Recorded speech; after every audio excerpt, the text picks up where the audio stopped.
YouTube, what's good? XhiaGaming here. Welcome back to the Game Lounge podcast, this time for June 2023. Rocking with me, as always, is my twin co-host with the most. Can I get an opening statement from Eenaa? Welcome back to our yearly podcast. Okay, I feel like I need to... Yeah, maybe you should give us some context of where we've been. So for the people who are listening to the podcast and wondering why there's been such a gap, not only in podcasts, but in just general content on the channel. So I had the brilliant decision to build a new PC. But as someone who has very limited PC building experience, obviously I had to phone a friend and get them to come in to help. Now, this friend who I enlisted the help of, I didn't realize would be so unavailable for the next couple of months over the time that I was, months, building this PC. So, bless him, Joe, thank you so much for actually coming over. It's like an hour drive for him to come visit me to build it. Anyway, so he comes over, I've disassembled my PC, got all the parts, thinking... wow, we're good to go. We're going to just build this PC in one night, not a problem. We unbox all the parts, yada, yada, yada. We have our dinner. We get to building. And the first thing we do is we open up the motherboard and the motherfucking pins are bent on this shit. No. And he goes, yeah, look, I'm not putting the CPU on that. You need to take that back to the store. And so, no problem. I call up the store the next day. I'm like, hey man, I opened my motherboard and I shit you not, the pins are bent. And he goes, and he tells me over the phone, he goes, not possible, lying. And I was like, no, truth. And so it was like, okay, no problem. I'm at the office, so I'm like, okay, Liggy, can you go down to this computer store and show the guy? So she goes down, the dude tells Liggy to her face, you're lying. I got a phone call from your boyfriend. I know he's lying. And Liggy flips shit. Anyway, so he's like, fine, we can send it into Asus. It's going to be up to 4 weeks to get this repaired. And it's going to cost you an extra $150 on top of the $350 you paid for this motherboard. Holy shit. And so at this point, I'm $500 deep for a motherboard. Asus are marking their own fucking homework, and they were like, yeah, the pins weren't bent out of the box, your fault, yada yada yada. And I was like, my whole case was, he said, okay, you opened up the lid and you pushed the CPU or something down. And I was like, okay, why are the pins bent up? I was like, if I put downward pressure, how come the pins are bent up? And he's like, well, we'll just see what Asus says. And Asus obviously were happy to claim the $150. And so now, anyway, long story short, paid the money, motherboard's fixed, $500 out of pocket for a motherboard. Fucking hell. And we're built. Hell yeah, we're built. Let's go. To make a long story short. But that was a 2-month time period condensed into that story. But anyway, that's where we've been. We're back. It's a big month for gaming. I feel like we're now in the back half of 2023 and shit's really starting to kick off release-wise. So we'll jump straight into those releases. For the month of June, we have Etrian Odyssey Origins Collection for the PC and Switch. Street Fighter 6 has finally come out. We Love Katamari Reroll, plus Royal Reverie. Yeah, we'll stick with that. Yep. The Elder Scrolls Online Necrom, Diablo 4, Amnesia the Bunker, Overwatch 2 Season 5, Psy, Layers of Fear, Goodbye Volcano High, Aliens Dark Descent, Crash Team Rumble, Final Fantasy 16 for the PC and PS5, 6 Days of Fallujah for Early Access, Stories of Seasons A Wonderful Life, Paranormal Hunter, Ghost Trick Phantom Detective, Ragnarok Begins, Everybody 1-2 Switch, and Master Detective Archives Rain Code. So let's break this down. Which ones are you keen on? Which ones have you already picked up? And which ones are on your list to pick up? I mean, what an absolutely insanely stacked month. This is a very stacked month. super stacked, and I can't believe the best thing that's going to come out of this for sure be Goodbye Volcano High. We've been waiting for this game for like 2 years. Our sweet, sweet dinosaur furry story and a bunch Yeah. of high schoolers playing instruments. It's going to be absolutely incredible. Did we first? I'm trying to remember where we first saw this. Was it on Future Games Fest at Summer Game Fest, or was it the Microsoft Xbox One? I think it was both, I think wasn't it was it? both. I think so. I think maybe. I've seen it a Rings a couple of bell. times. But in all seriousness, I've already picked up Diablo 4, Yep. and playing through that, which we'll talk about later. Mm. Street Fighter 6, I really want to get to, but Mhm. because I do like Street Fighter, and the make your own character thing looks hilarious and super sick. Yep. It might be one of those games though that I get when all the DLC characters are like bundled in, where every fighting game always does that like edition where it's like the final one with all the characters, and I'm like maybe I'll wait. Game of the Year edition or something. Yeah, exactly. So I might wait for that. I'm really interested to see how Final Fantasy 16 does in terms of rating. Because I think it's probably one of the only ones that's probably going to stack up against Zelda this year, or has the potential to stack up against it in terms of Metacritic score. Yep. So I'll be interested to see that. I won't personally play it, but I'm interested to see how that goes. And then, I mean, other than that, I mean, I think it'd be really cool to see how Ghost Trick does on new platform, being moved from DS, bringing that forward, and then Master Detective Archives Raincode, which is like in a way a kind of more adult looking Professor Layton one. Yeah, that's right. Exactly. I remember that one too. Yeah, so it'll be interesting to see how those go. I'm sure Elder Scrolls Online is going to be cool for people that really enjoy that new class and stuff. So that's cool for them. Really cool to see Etrian Odyssey collection move forward, which will then hopefully make it easy to buy it on 3DS because it's being fucking remastered on Switch, which means it's actually like an accessible game to own, which is usually good for the old markets because it means you don't have to everyone's hike the price versions. Yeah, exactly. But yeah, I think that's about me for that. What about you? This is a pretty stacked list and a pretty stacked month, but for the most part, like I don't see myself picking up. I think I'm in the same boat as you as Street Fighter 6. Like, as much as I want to play that game, I don't see myself paying full retail. Like, I'm not, and never really have been a huge fighter game player. Yeah. So yeah, I like I played it at PAX Oz last year and enjoyed the demo of it. Could I sit down and play it for hours on end? Maybe not. But yeah, I think it's something that if I had the chance to pick up on like discount or whatever, it's a good option. One that's kind of which I was keen on but lost interest in pretty quickly was Crash Team Rumble. I was expecting this when we first saw the trailer to be something more akin to like a Crash Bash. Yeah, no, it's a MOBA or something. Yeah, it's garbage. That was something that I was low-key hyped on, and then we heard more details, and it kind of reminds me a little bit of like a Splatoon as well in the type of game modes that it has.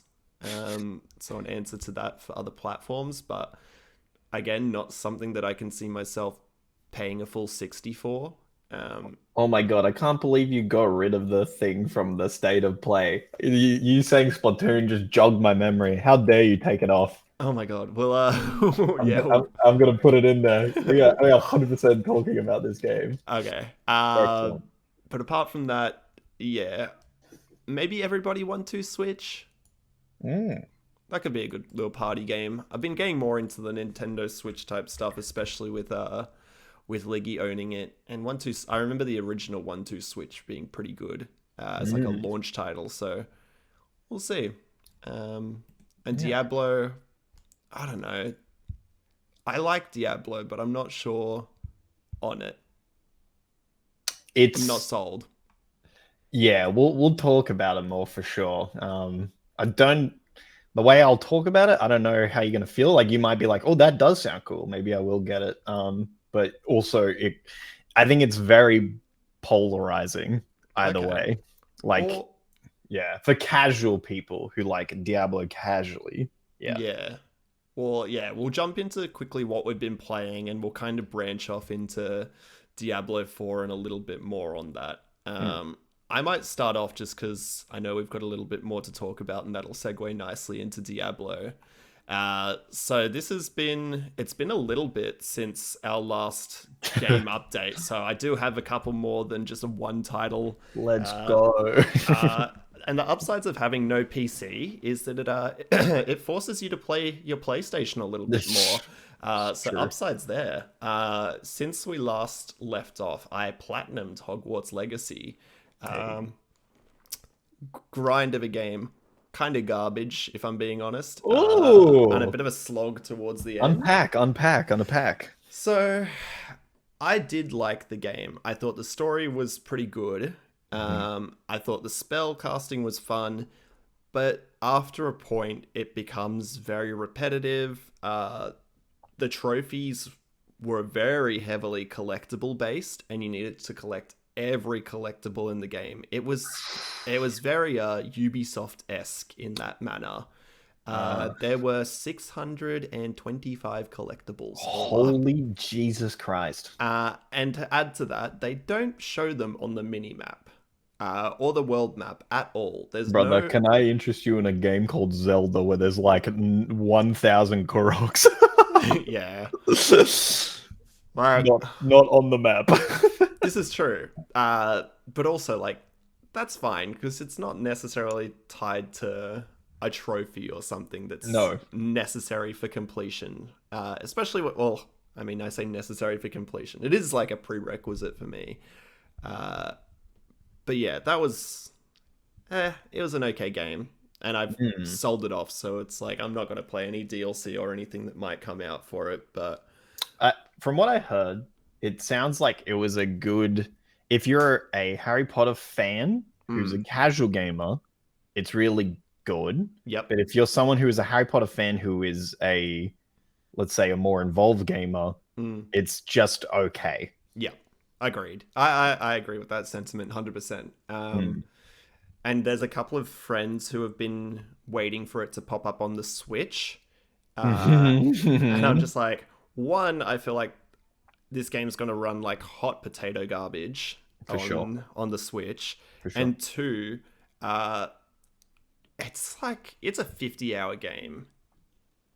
So, like, I don't know. I'm 50-50 on whether people will enjoy it, especially, I think it comes to Switch next month in July. Oh, really? I thought it was like Yeah. I thought it got pushed to November or something. Oh, did it get pushed?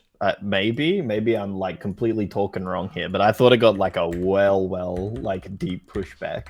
Honestly, I've seen so many games get pushed back that it kind of does make sense. Oh yeah, you're right. November 14. I'm a genius. How did Well I lock done. that in? This is Holy moly! unbelievable. Wow, off the core, top, dude. core memory unlocked. Jesus That's Christ. fantastic. Yeah, yeah, it's okay. Yeah, I mean, I'm sure for people who have been thirsty for Harry Potter stuff, like Harry Potter Mm, fans, I'm sure they liked it quite a bit yeah, because it's something. But definitely. mm. Yeah, it fills that void. And speaking of filling that void a little bit, my second title of games that I played and platinumed was Star Wars Jedi Survivor. Mm. And I will say, this game was twofold for me. Oh. I think the gameplay was much improved on Fallen Order. Mhm. I think the story took a backseat. Oh. Yeah, I'm there were points where I was like, oh, story's cool, but now I'm kind of like confused as to where it's leading. I won't do any spoilers or anything, but if you know, sort of thing. It's Wow. yeah. Interesting. But I thought the map was much improved as well. That was one of my big criticisms of Fallen Order was that the map was really hard to navigate. And whilst the maps are very big and open worldy in Jedi Survivor, they do make it a lot easier to navigate, especially because there's multiple tiers of the map. So like they've layered it in a way that like you can use your holo map, but there's no wayfinding system, so you kind of left stuck at some points, especially in caverns. I've heard the map is pretty arse. Yeah, the map's pretty garbage and hard to get around at times. But the fast travel system in this is also much improved, so it's got that as like a saving grace, which is nice.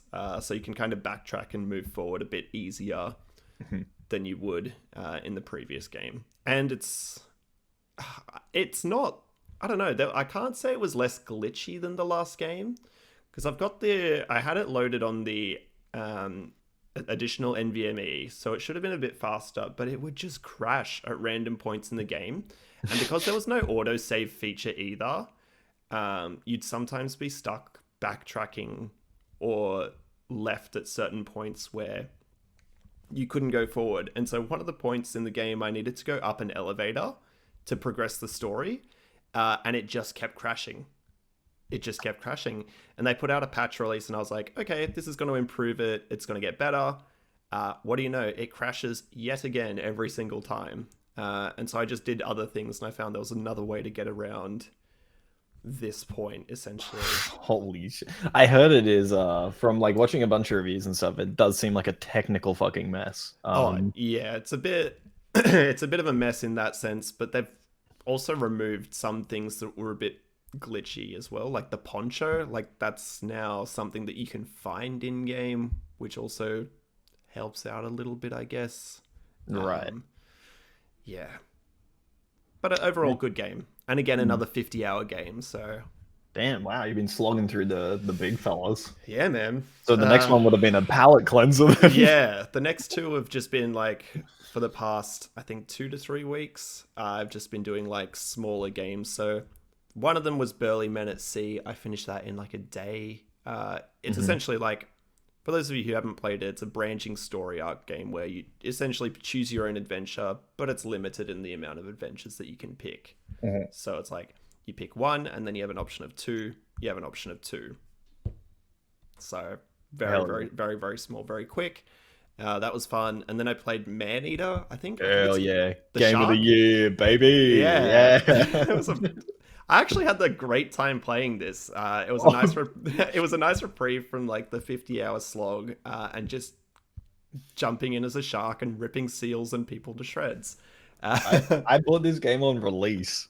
Oh really? But this is like, okay, it's such a good, I would love to hear what you think. It is like such, to me, it was like a perfect like B grade shitty film, but video game form. And it's so cathartic. Hell yeah. Because they had the full story to go along with it as well. It's just like, and like the dude who's on his fishing trawler, and he's like, my son, he got eaten by a shark. I gotta tag up this shark. And like, it's just like hillbilly like hillbilly core down in the bayou. Down in the bayou. And then it's like, I think it's narrated by Chris Parnell as well. Oh shit, okay. So I was like, because I was listening to the voice and I was like, man, this voice sounds so familiar. And I'm pretty sure I looked it up, and it was like Chris Parnell, who's like pretty famous actor and voice actor in like a bunch of TV shows and movies like Archer and that sort of thing. Right.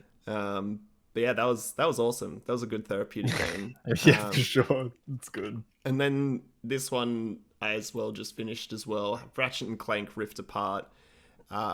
Did you only just get around to this? So I bought it over Black Friday sales last year, and I was going to say, I was like, just got around to it now. Holy moly. And of course, the month that I play it is the month that it goes free on PlayStation Plus as well. So I was like, well, if I just left it on the shelf and played it with my subscription, I would have gotten it for free. But that was fun. Like, Ratchet and Clank games are always that bizarre level of fun and nice little gameplay. I think it was like 10 to 15 hours. It's super short. Yeah. It's super short. But I like the story for it. Again, nice little one to kick back and play. And that was platinum number 98 for me. That was So, Platinum 1 for me. whoa, Platinum 1. Yep, I never had a Platinum before that game. That's crazy. Yeah, that is a very easy game to Platinum and get your journey started off on. But my next two for Platinum 99 and 100, I've got my Stray speed run that I'm working through at the moment. And then I think Last of Us Part 2 will be number 100. Wow. I haven't planned out any of my Platinums, but this is the first one that I'm planning out. So I'm not just going to make it some like junky 2-3 hour game or button mash type game. I want it to be something a little bit better, because I looked through my list and I was like, everything's kind of done without purpose and just whatever. So yeah, Right.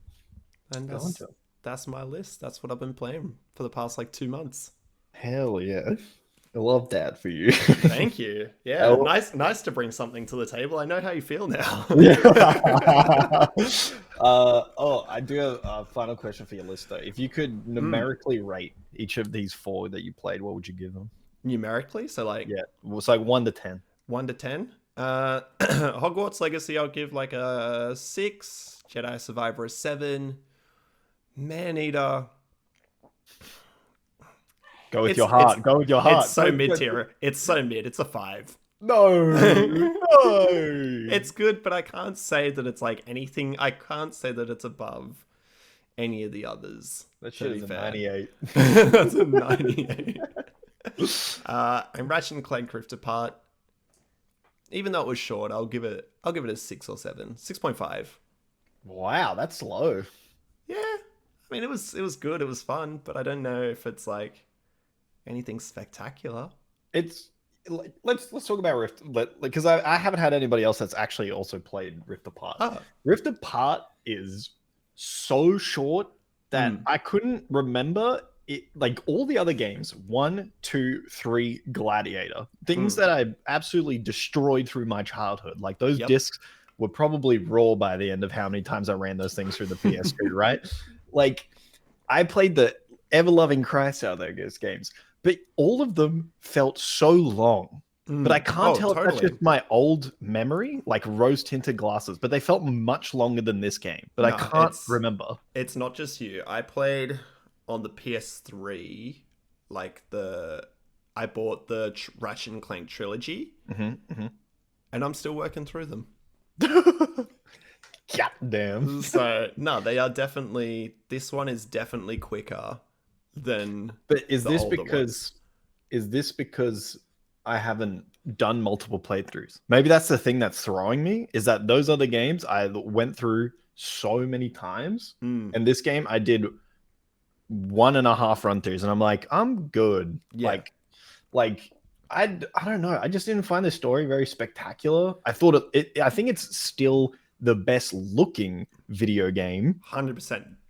Like out at the moment. I think Cyberpunk, with everything at Ultra with its insane psycho ray tracing, is there. I think it's those two in my mind, because that lighting change in Cyberpunk makes a huge difference. But I still think fidelity wise, assets wise, visual clarity, this is still the best looking game that's out at the moment. Actually, you know what? I am going to bump my score, because I have to agree with you on that.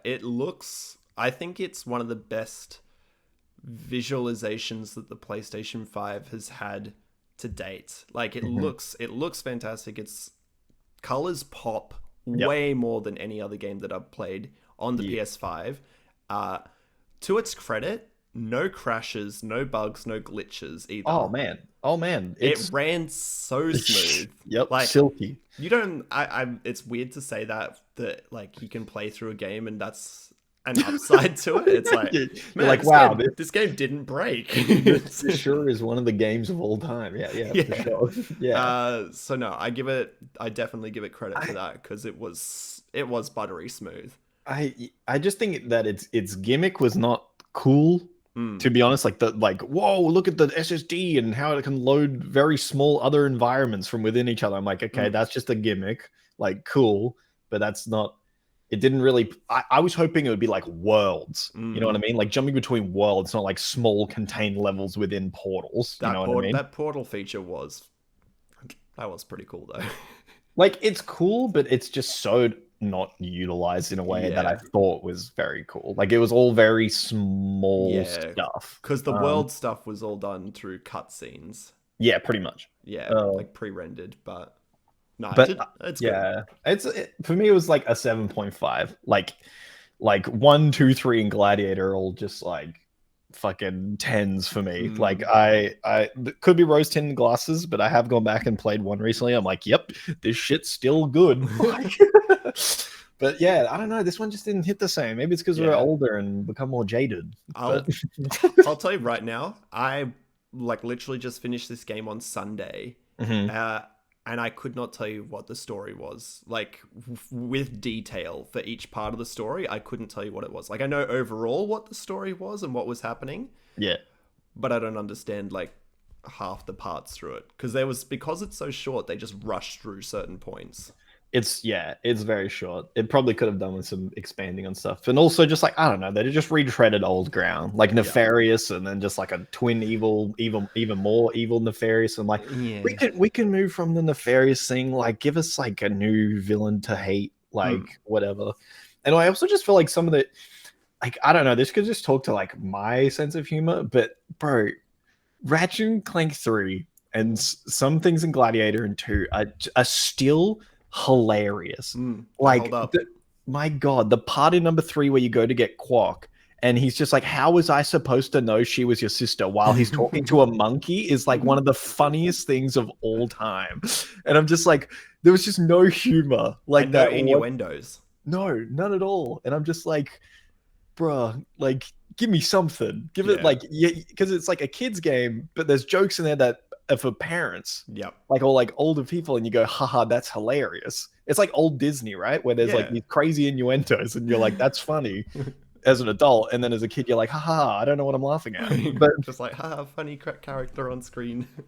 yeah, but anyway, cool. All right, so we're both sitting at like around a 7 for it. Yeah, Interesting. I think Interesting. so. Cool. I think that's fair. I think that's fair. All right, I'm gonna attempt to breeze through mine because I've been playing a shit ton since we've done our last Yeah. our last podcast. Um, I played a game called Cloudpunk. It's a really cool game where you're essentially just an Uber driver slash mailman flying through a like cyberpunk s city. Super cool. A little long in the teeth. I think that if it was about 2 hours shorter, it would have, or 2 to 3 hours shorter, it would have hit that little sweet spot. But it just dragged on a little too long, I think. How long was it? Maybe it was either 7 or 9 hours. Okay. So it should have been like 2 hours less than both of those. Okay. But outstanding. Like, and some of the best, I would say, voice performances from an indie game I've ever heard. Like, you really care about the characters. Really cool art style, amazing soundtrack. Would highly recommend if anybody wants to check out some cyberpunk stuff that's more story related and like short-ish, but you know. So I beat that. Yeah, this year I've been trying to beat games. It's crazy. Like it's outstanding. So I beat Cloudpunk. Bioshock. I never played it. I knew its through line for its story. I know it's the thing is though, when you know the story, you feel like you've kind of like Yeah. you've like Bioshock is based on its story, right? Like especially the first one. Like, the gameplay is good for the time, I would say, and like pretty like definitely ahead of its time, but like fallen off a little bit. But I wanted to know how I got there, like because you know the big thing. If you've haven't played Bioshock, I'm gonna spoil a little bit. Like there's the through line of Andrew Ryan and like how the mechanic of you doing everything works, which is like the through line. But I didn't know how you got there, so I was like, you know what? Let me go play this classic, so I can actually talk about it. Yeah. And I went through and played it, and yeah, man, fucking S tier video game. How good! The final boss is a little monker, but we don't worry about him. I destroyed him in about 3 seconds. I was like, oh, okay. Was I meant to beat it that quickly? But yeah, outstanding game. Bioshock, really good. Still holds up. Yeah. I played. Let me hold on. I've been playing a bunch of list. a bunch of survivor style games because I want to do this new series on my YouTube because I think I kind of want to move away from the collecting thing because it's kind of just like you pigeonhole yourself like pretty hard in there. Yep. I want to do a series just called it's just like rambling.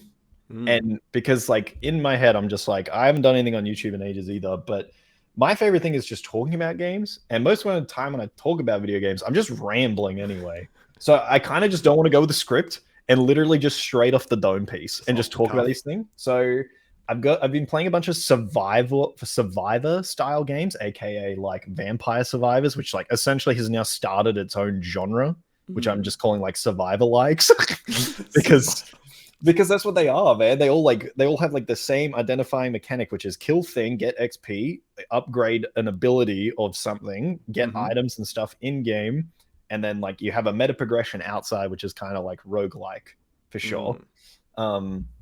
And I've been playing Halls of Torment, which is like a Diablo 1 looking survivor style game, which might be my favorite, honestly, of all of them, because I'm a boomer and I love that art style. The second one is Soulstone Survivors, which is like a 3D, bright, colorful version of it, which is just like on acid.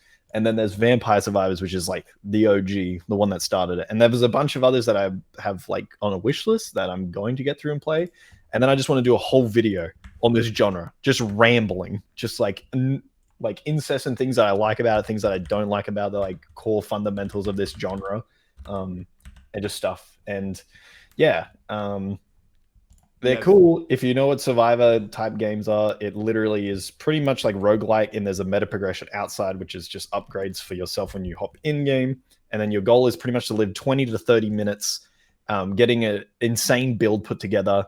And usually when you know you've made it, when you can stand still and everything dies around you. So it's kind of just like really therapeutic. There's not much, it's just pure mechanics. That's it. You have 3 months until Starfield comes out, and then you're pigeonholed again. Oh shit. Yeah, pretty much. And then I finished Dishonored again after I didn't even put in here Redfall. I played Redfall. And that game that's another talking point. Holy shit, Redfall sucks ass. I can't believe, like, okay, so Redfall, Arcane is one of my favorite studios of all time. Like Dishonored 2, Death of the Outsider, Prey, Deathloop, our favorite game on the channel. Fucking Deathloop. And so they've had a couple of misses the last time I go around, right? With Deathloop. I didn't like it. It was shit. Anyway, it's still raw. Yeah, they cooked it and it raw. And then there's Redfall, which I bought fucking day one. And I saw the reviews it was getting. It was getting like 6s and stuff. And honest to God, some of my favorite games of all times are 6s on like Metacritic. Because I love jank shit, right? I love that stuff. And I'm like, nah, there's got to be something here that like I will enjoy. And it's Arcane. Like, I don't know. I'll give it a go. And I'm playing through Redfall and playing through the start of it. And like and I'm just like, I'm kind of just like at a meh.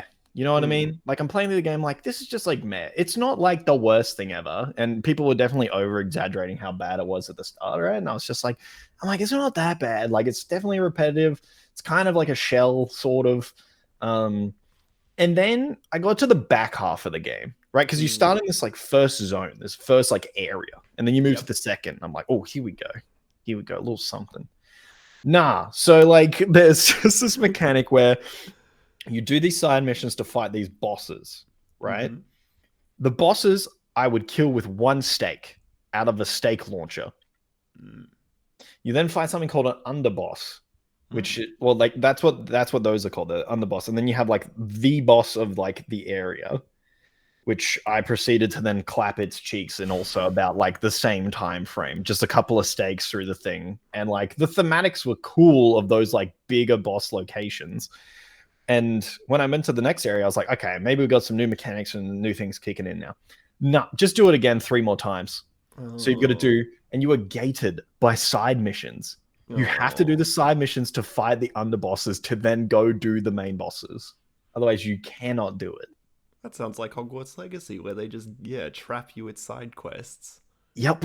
And then the game did the most disrespectful thing I've ever fucking encountered in my entire like in 24 years of gaming. Oh no. I get to the. I'm gonna fucking spoil it. If you don't want to hear Redfall spoilers, like turn out now. I know you don't care, Xhia, but I'm gonna talk about it because this you're going to be shattered that this is. So I get to the final boss. I'm like, all right, here it is. Fucking at least end on a big note because this shit has just been like meh, right? You arrive at like this arena, and you see the lady who's been the big bad that they've been talking about. You've never seen her really. You see the start of the game, and that's it. Mm. And then here she is, and then you see these 3 red lines, you know, and you see a big health bar at the top, and these 3 red lines coming from these corpses that are in crystals at like different, like a triangulation point. Mm-hmm. And then so like I run up to the first crystal on the left, and there's a couple of enemies there. Dispatch them, and I pull the body out of the crystal. I see a third of her health disappear. And I was like, and I was looking at the health bar. I was like, this is a multi-stage fight. Like, this is just like to get through the first health bar. Cool, no worries. Go to the second one. The couple more enemies. I killed a couple of enemies. I pull the body out of the crystal. Oh no. We've lost another third of HP. I go over to the last crystal. Couple of people there. I kill them like instantly. I pull the body out. Full health bar goes down. She collapses to the ground. I walk up to her and I go, nah, this is gonna like kick into some cinematic thing where I go to like put a stake through her here, and she's gonna like fucking hit the second stage, like just explode into this crazy vampire. I fucking put the stake in her, twisted it, disappears. Oh my god. And then let me tell you something. Not even a fucking shred of dialogue. Nothing. Just no noise. There's no music happening. Just dead silence. And I'm like, what the fuck are you talking about? I then turn around. You like pick up her skull from where she died. Oh I put her on a pedestal thing. They're like, here you go. Here's a charm. And I was like, okay. You were still waiting for like another phase or something to pop up here. I walk out the door, roll fucking cutscene, and you know what I did? I fucking skipped it. I'm like, how dare you? I dare you disrespect my time like that?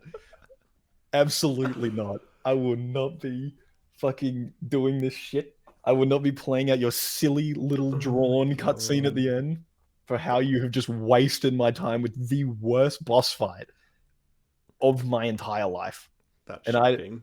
And I was pissed, and I'm still pissed. It's just the worst exit of a game I have ever seen in my entire life. And stay clear, everyone. It's not good. Anyway, so what that goes into is I said, fuck it, chat, let me show you a good arcade game. And then I played Dishonored for stream, where I have now the birth of my companion on stream, Stanley the Rat, who sits on my shoulder now every single stream. Stanley the Rat. we just got really into rats when we were playing Dishonored because there's heaps of them. So yeah, I played and beat Dishonored again. Man, what an S tier game! Still holds up so well, so good. And then I'll quickly breeze through these ones. So I've also been playing. We've started Western month now. So I've played Call of Juarez Gunslinger, which is a sweet first-person shooter. Really old. I never got around to playing it, but it's a PS3 game, wasn't it? Sure was. Finished, beat it, loved it. Awesome, such a good game. I've been started up Red Dead Redemption because I never played Red Dead Redemption, the original. Fantastic. And I've also started Fallout New Vegas. So those two are going to like go in tandem with each other because Fallout New Vegas is a Western. Yes. But we're also doing like a cowboy build in it. So I can only use like cowboy-esque weaponry and like outfits and stuff, which is pretty cool. I like it. Yeah. So, and then Darkest Dungeon 2 as well is something that I've been playing. Really good in some respects, really arse in some other respects. I'm kind of feeling a bit weird on it. And then I got these last two, which are kind of the big ones. So I've been playing, or before all of these, I've been playing The Legend of Zelda: Tears of the Kingdom. How do you feel? Now, if you know me and you've heard the podcast a couple of times, or you've been in my stream, you know I thought Breath of the Wild was sleepy, boring game. Hated it. Bro, that shit was the beta for this game. This game is fucking incredible. Tears of the Kingdom, I have never seen a game do this, but it has made the first one redundant. I could not think of a possible reason you would ever go back to play the first one. Just think about it. Your main mechanics in the first game. Stasis, the coolest one for sure. Hold something in place, smack it, get it to move, right? Circle bomb. It's a bomb that's a circle. Square bomb. It's a bomb that's a square. Wow. Revolutionary. How cool. And I can't even remember the last one. It's the Magnesis one. Oh, and the water. Yeah. The ice pillar that works in water. Great. Cool. And then the one where you can magnet move shit around. Yes. Right? This game is like, hey, you can fuse whatever the fuck you want to whatever you want. And I love seeing the builds on Twitter. Bro, just this game is an immersive sim. This game makes you feel like a genius and a dumbass at the exact same time.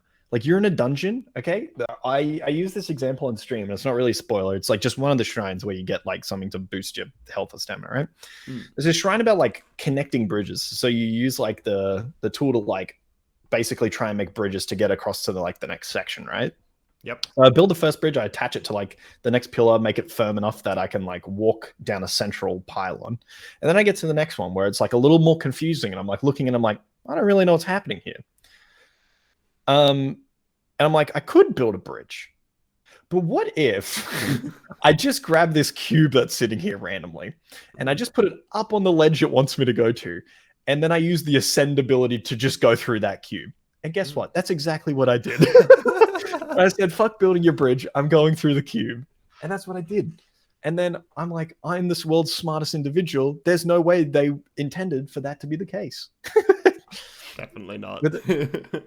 And it's outstanding. It is night and day difference. I still think weapons breaking is kind of stupid. Yeah, that's one mechanic that I don't like from those games. It do be tough for that kind of stuff, but everything else is so S tier. I can't believe it. And because the gameplay is centered around you building shit or coming up with cool ways of like doing stuff, it's always engaging. Always. There's no sleepy open field. There's like, you'll see an open field and there's like a bunch of losers and you're like, I'm gonna build a fucking mech and destroy them. Yes. It's just like it's infinitely better. And I cannot like I came into it being very skeptical. I'm like, look, I'm probably not gonna like it. I'm gonna put it down and that'll be what it is. But I at least want to try it. Nah, man, it's good as hell. And I can't believe it's so much better. I just cannot believe how much better it is. So your opinion's been changed on the Wild Tears of the Kingdom. Breath of the Wild versions. Breath of the Wild is a 4. This game is a 9 at the moment. Huge praise. It's good. Like it's very good. And then I had to put it down though for this other game that we're gonna get into now, which is Diablo 4. So Zelda has gone sleepy. I'll come back to it for sure. Like I actually do want to come back to it because it's actually good. But Diablo 4 now officially launched yesterday. Officially, yes. Yeah. So I've been playing in the early period because I'm one of those dumbasses that gave Blizzard extra money. 100%. Diablo 4 is very interesting in the sense that it's kind of this weird fusion between 2 and 3. So if you liked the pace of 3, you're not going to quite get it here. It's more ground. In 3, you are just fucking zipping around, blowing shit up instantaneously. That's not quite this. It's definitely much more slower, and you have to like think. Which I think some people won't like when you've played 3 and you're used to this kind of speed that 3 allows you. So that's kind of like the main thing between casuals. I think they'll find that it might be tougher. It'll be harder than 3 for sure. Art direction, outstanding. I love the kind of return to 2's aesthetic where it's dark, gothic. It looks amazing. It sounds unreal. The sound design in this game is insane. The music is beautiful. Yeah, I just and the visuals and like the kind of the clarity that the game affords you is also really good. And the thing that I thought, when you think of ARPGs, rarely you think about story being good. You're kind of there for the loot. Yep. Like that's primarily your driver. Bro, the story is incredible. Like it's unbelievable. Lilith is an awesome, complicated villain. Like it's like that hugging the line of like they're evil, but are they? And do they have justified means of being evil? Like, and basically the story that unfolds is super engrossing. And I've even been like really paying attention to even just the side quests of like people's like day to day and like in the shit world that is Sanctuary. And man, the voice acting talent and budget for this game must have been astronomical, because good lord, it's like it's some of the most cohesive, best VA I think I've heard in a video game in probably the last 5 years. Yep. It's insane. And then there's the other part of this game, which is its overworld it's open world now. It's massive. This game is massive. Now I've been taking my time, to be honest. I haven't been playing like 16 hours a day, like whatever. Yeah, some dude I saw had already hit like the max level. Yeah, 100. Yeah, insane. So I'm level 46. So okay. Like not too bad, right? Like, because I've been really taking my time and I've been trying to play other games because I just don't want to burn out on it, right? Yeah. Because there is so much video game here. There is a shit ton of video game. There are. It's the open world is an interesting addition in the fact that the thing that was the core pillar of ARPGs, or at least successful ones, is randomness. So when you walk into maps, they're kind of always different, or they're built on sets of tiles that like interchange. The open world is always the same and never changes, because that would be fucking impossible for it to constantly change. It would be awful. And where the randomness is done is in the dungeons, so which there's like 120 of them. So the randomness happens within those. And between how many side quests there are, how many dungeons there are, how big the open world is, it is so astronomically large. And I don't think I have ever seen... Now, this game is unfortunately, I say unfortunately, a live service video game, right? I don't think there has been a live service launch with this much content at launch. So with your $70 USD, aka your $100, $110 Australian, yep, you would be hard pressed to find a game that will give you more content. It's astonishing how much content is in this game. Like, I mean, I am still on Act 2 and I'm at 46. And then you hit 50, and that's kind of where you stop getting normal skill points. Then you go into like Paragon shit, I believe. Yeah. I think. Which is crazy. I'm only at Act 2. There's 5 acts, and I'm nearly at level 50. Is it one of those games though where like you pass like Act 2 or 3, and then it just like goes 4, 5 in quick succession? Do you reckon? I don't know. I don't know yet. Yeah. I have no idea because I haven't gotten there. That's true. Because it's there's so much shit to do that I'm like really taking my time. And I really struggled though to understand from level 1 to 30. I've been playing a sorcerer, and Balancing is kind of weird though, because they've kind of yeeted the old like torment system in a way. They've got like world tiers, and I was really struggling 1 to 30 in terms of damage. At level 1, I felt like combat was taking the same time as it is now at level 30, when you kind of expect to be blowing things up, right? And especially in the old Diablos, it's like there is no real sense, at least for me at the moment. It could change. So this is like all early thoughts, right? The damage difference, because the world scales to you. So as you scale, the entire system scales, which means there's never that feeling of you pick up like a strong legendary, right?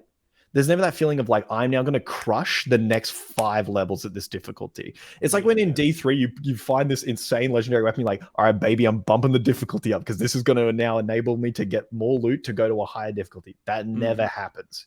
You don't ever get that feeling, at least in the early game, right? This is all, people don't yell at me online. This is all early game thoughts. And then like it was taking me like so long to kill regular mobs that I had to look up a build. I was like, oh my God, I'm fucking washed. Like, I can't fucking kill anything. Everything's taking too long. I feel like that's part of the reward and something that keeps players, like, apart from the randomness and the loot, I feel like those things, those jumps are what make you want to keep playing too, to a degree with ARPGs. For me, it just means I'm having to retrain how I look at it, because combat is more deliberate. Like I've looked at some like end game stuff for sure. Like I watched Shroud today play a druid, and he's just wiping literal screens of shit. But that's obviously, he's like, you look at his gear, it's all legendaries, all that shit. But it just feels like even in the early game in Diablo 3, you would pick up and in like a yellow, your first yellow, and you go, holy shit, this thing is like plus 80. And then you just tear through mobs like it's nothing. You don't get that because the world scales to you. And without like setting your builds up, you don't really get that big shred, like that big kind of like power trip, which is something that I'm kind of missing. But like that's kind of like my only thing at the moment that I'm like, okay, well, I need to fucking get to end game and figure out all this shit and like, whatever. But other than that, like of feeling that I'm still doing the same damage as I was doing in combat is taking the same amount of time as level 1 to level 30. But I am basically, everything else is amazing. And if you're an ARPG fan, it's for sure worth a look, even casually. But the thing that I think is with casual, it's like, so I've heard if you just play through the main story, you just want to blow through it. Apparently you can beat the main story in like 10 to 20 hours. That's quick. That's so quick. But if you're doing all the shit like on the side, brother, I think you're going to be in here for like 80 hours, 90 hours. Yeah. Like it's long. Like it's a big game. And that's now. And I mean, obviously it being live service, it's probably going to expand upon that sooner rather than later. Yeah, for sure. And like it is cool.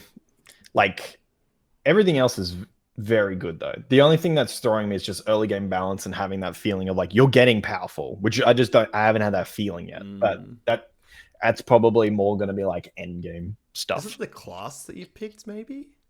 No, I think Sorcerer has some, like all classes all kind of have like at least a build that would be classified as like A tier. Okay. I think anyway. There's definitely some classes that are like clearing shit way faster for sure, but Sork is like meant to be big AoE damage and stuff like that. But and that's why I looked up the guide. I'm just like, I'm doing nothing. And did this build help? Not really. Like it's killing things a little faster. No, I think the build's good. It's just like it's just so much setup for this stuff. But yeah, it's good. I think at the moment, I'm probably something like, so what am I? I'm like level 46. I've probably put in something like, I'd be over 20 hours probably. 20 hours? Yeah, that's fair. But you've been taking your time with it too, so yeah, for sure. And yeah, at the moment it's sitting at like a 8, I think. 8? Yeah. It's really good. The only thing that's really pissing me off, fucking Blizzard. They already have a shop in there, right? Yep. Now, let me ask you something, okay? It's for the moment. I say for the moment because this shit will 100% change. If people don't think this is going to change, they're delusional. At the moment, it is a cosmetic only shop, right? There's only cosmetics in there. And by the way, if anybody listening to this podcast is like, they'll never add pay to win, shut the fuck up. Activision will 100% force them to put that shit in. We've seen what was the Diablo mobile game? Oh yeah, but it's mobile. Of course they're going to put pay to win in it. Shut up. They're going to do it 100%. It's more a matter of when, not if. At the moment, it's cosmetics. Now, let me tell you. So, okay, let me just paint you a picture of a skin. Okay, it's like a ghostly king set. So, like you're kind of a skeleton, but you have this like glowing kind of like green face, and it's like all this like kind of grisly fucking sweet armor knight around him, right? Yep. How much would you like to pay for that? I'm gonna say like $2-3. Maybe $2-3. Yeah. How does $38 Australian sound to you? Yeah, it's a bit out of my league. Brother, some of these skins are fucking outrageous, man. Yeah. $38 for a fucking skeleton. To play as a skeleton with a glowing head. That's live service, man. This is the way we're going. It's so egregious. And it's like, brother, you already charged like $110 to play the video game. Yeah. Stop.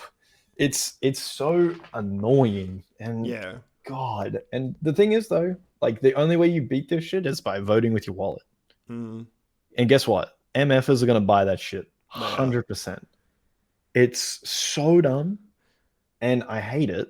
And it's going to continue because you know what? Because on the first day, I saw an MFer fucking running around in the skeleton outfit. And I'm like, you piece of shit. I bet you're the guy that already paid like $160 for the accelerated battle pass, even though you're going to play 80 hours of this game anyway. And then you gave them another $38 Australian. That's crazy. Yeah, I don't get it, man. Like, I have a bit of like a distaste for it, especially for games that are charging full retail. Yep. Like, I don't mind if you're free to play and doing it. Like, you have to make money somehow. But it's the ones that charge like $60-$70 Path of Exile, man. And then charge another $30-$40 for a skin. Path of Exile. Free to play, ARPG. Yeah. How do they make their money? Cosmetics. Yeah. Yeah. It's like the natural business model for those free to play games. But yeah. Yep, Blizzard. We'll have $110, please, and then if you want this skin, that'll be $38. Thank you so much. Blizzard, Activision are very quickly becoming the EA of the industry. It's it's a sad sign. But the thing is, for them, they finally got one. They put out a good video game. I can't fault them. The servers worked. I couldn't believe it. Day one, I hopped in. I was like, all right, here we go. There's going to be like an hour queue. No, I was straight in. I think that the beta and alpha tests that they had throughout have helped stress test them a little bit for that too. Yep, service slam. Yeah, I think games like offering betas and alphas definitely help stress test because it's going to alleviate or at least set the benchmark for how much pressure you're going to have on opening day. Live service should always have these. I'm convinced 100%. Now. These service slams that they were doing where they're like, hey, it's free, get in. Yes, do that because that is going to be like the situation where you need to see how much your servers can handle. And literally since when have I been playing? Since the second, I think was the early start of it. Yeah. 4 days early. Yep. Yeah. So playing since second, not a single time. I think the longest I had to wait was like 4 seconds. Yeah, that's fantastic. It's outstanding. And on Australian internet too. Yeah, I know. How shocking. But yeah, Diablo, very good. If you're looking for a game that you're going to spend a lot of money on, but you want an insane amount of like a dollar to time ratio and you like ARPGs, 100%. And just the story's outstanding. I can't believe how good it is. So yeah, definitely check it out if you're interested in ARPGs. Very cool. I like it. Well, I think we might move on to the next thing and we might breeze through it a little bit. But it's presentation season, it seems like a little bit. And since we've last had our podcast, we didn't do any coverage of this one, sadly, but the PlayStation State of Play. Now, this one was expected to be one of their biggest ever. I think it was a bit of a letdown for the amount of hype that had been put into it. Like, I think it was still a good showing. But yeah, we'll read off some of the things that were announced. If you haven't watched it and you haven't seen the trailers for these, they might mean nothing to you. But these were some of the announcements that they had. So in the way of games, we had Foam Stars, obviously Spider-Man 2, which was their big showing. Assassin's Creed Mirage, Marathon, which is Bungie's new shooter, Metal Gear Solid, Snake Eater, Dragon's Dogma 2, Alan Wake 2, which I was surprised to see at this show. Fair Games, which is like heist FPS from Haven Studios, Helldivers 2, Ghost Runner 2, Phantom Blade, Sword of the Sea, Talos Principle 2, Never, Immortal of Avium, Towers of Gazbar, Revenant Hill, obviously Street Fighter 6, Ultros, Grand Blue Fantasy Relink, and Concord. So, how did you feel about the presentation overall? Like, out of like a 10? Because like the thing is, we were hearing like rumors swirling that this shit was meant to be like a Marvel phase. Like this was meant to be like the phase of PlayStation being totally like setting up for the next couple of years, being like, MFers, get ready. Like that is what I heard this was meant to be. So yeah, I was thinking like it was going to be a presentation where like obviously we were expecting some of these things here. Oh, and obviously Project Q. Which was their new handheld cloud streaming device, which looks fucking booty cheeks. But yeah, I don't know. From everything that we'd heard on Twitter, it was like, yeah, this is going to be the second coming of Jesus Christ for video games. It's going to be the greatest thing ever. It's going to blow your mind. So many new titles. It's the future. Get excited. And then after the show, like immediately after I hop on Twitter and it's like, oh yeah, they didn't show all their hand. Hey, this isn't like they've got a save thing for Summer Games Fest. You know, there's other things that they're not showing. Like there were rumblings that Sony had acquired CD Projekt Red. So like, and I'm just going, holy shit, we're getting like some fucking fire. And then I'm like, oh, we got Alan Wake on the PlayStation. Which is like a remake of Metal Gear Snake Eater. Metal Gear Delta. Metal Gear, yes, that's right. Bungie's new thing, like, I mean, that was expected to come at some point, but like, there's a bunch of shit in here. Which is I don't know. Let's like, okay, so overall, like, it's funny because Sony and Sony ponies are usually the ones making fun of everyone else for just having trailers with no gameplay. There was a lot of that. There was like 2 of these MFs that had gameplay in it, I think. Yeah, and Spider-Man took up 10 to 15 minutes of that. Yes, which I think is too long. I think that's too long. I think there's a sweet spot for gameplay, and I think it's about 5 minutes. Yeah. Because they showed way too much. They showed like the whole mission. Yeah, the whole mission. But it wasn't even like a quick mission either. It's not like a... Yeah, it was like, hey, we're going to start in the burbs, we're making our way out into the water, and we're going to come to the full loop. And I was like... That's right. And like, I don't know, for me, like, don't get me wrong, some cool stuff got shown. But show me gameplay, you fuckers. Like, it's a 6 for me. That's, I think, generous. But...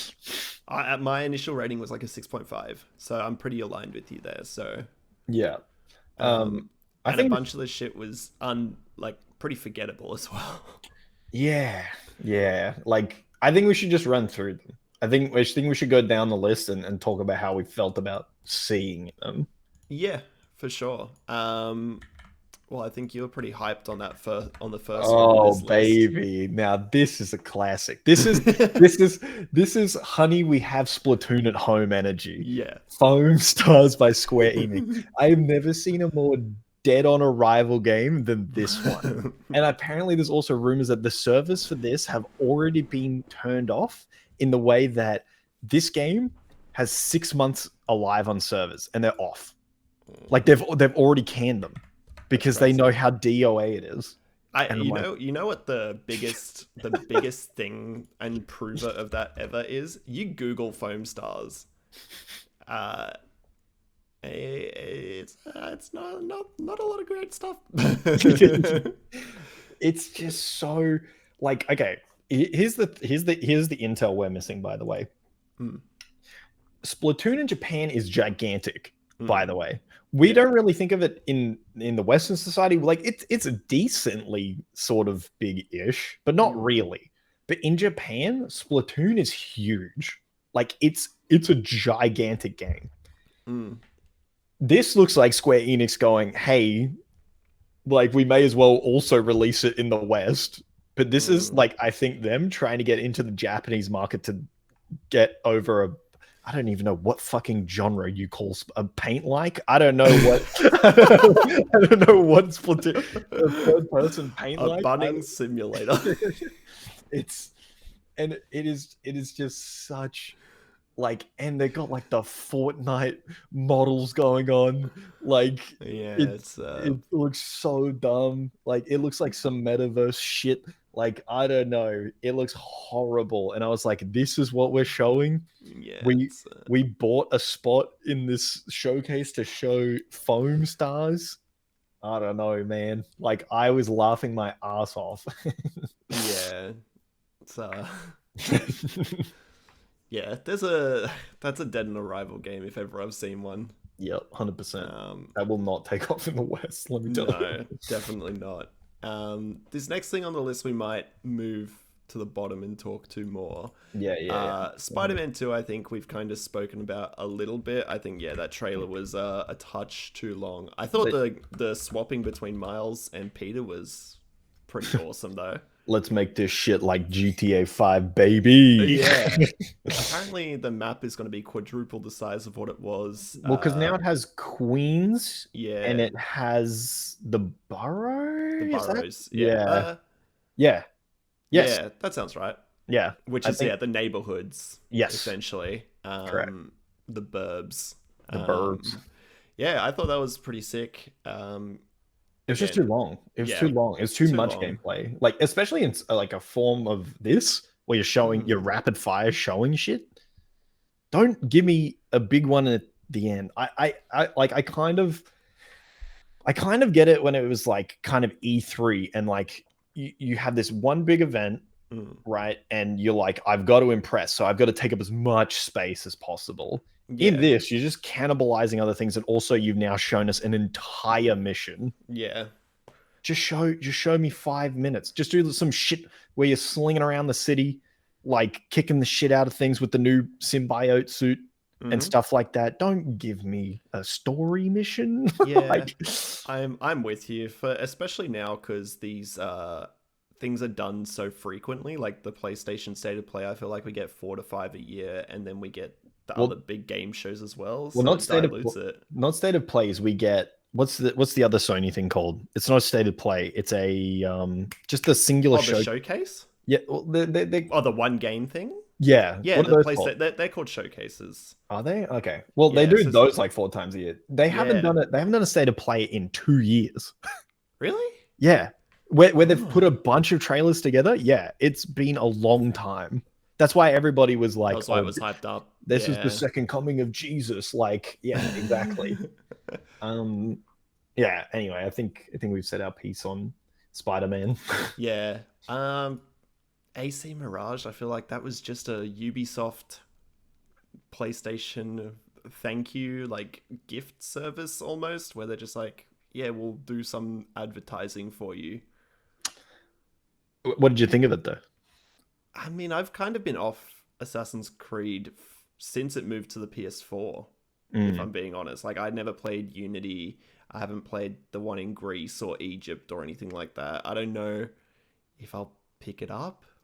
You know, okay, so here's the funny thing. My favorite Assassin's Creed game, number 2. for Yes. sure. Yep. Ezio trilogy, Yeah. chef's kiss, Italiano, El dente, Yeah. right?